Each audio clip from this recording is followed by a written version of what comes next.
Greetings, everyone. Welcome to Section 1 of Chapter 17 on Hearing and Music. Section 1 covers the speed of sound.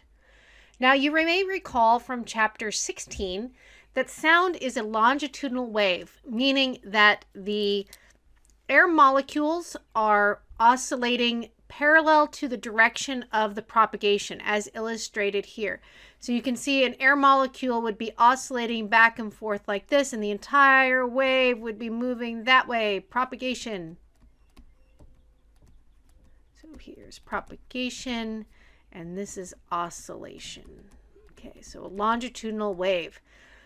When this happens, what we get is regions of increased pressure and decreased pressure because the molecules are either becoming more compact in that space or more diffuse in that space.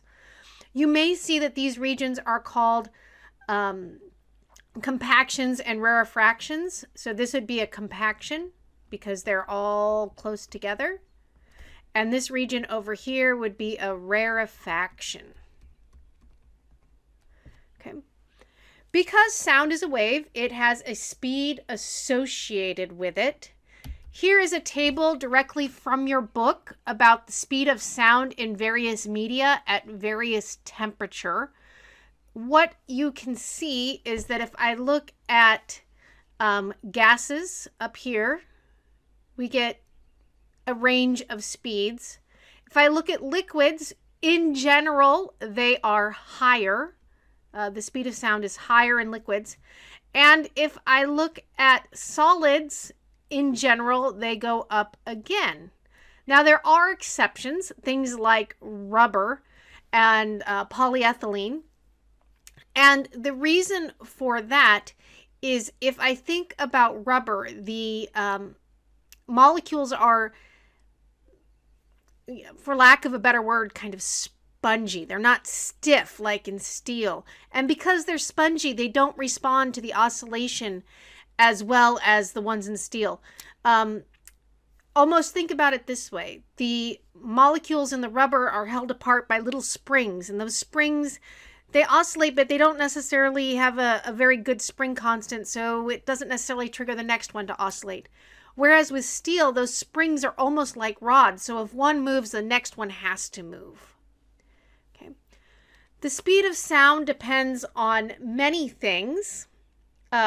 But one of the big ones is the temperature of the surrounding media.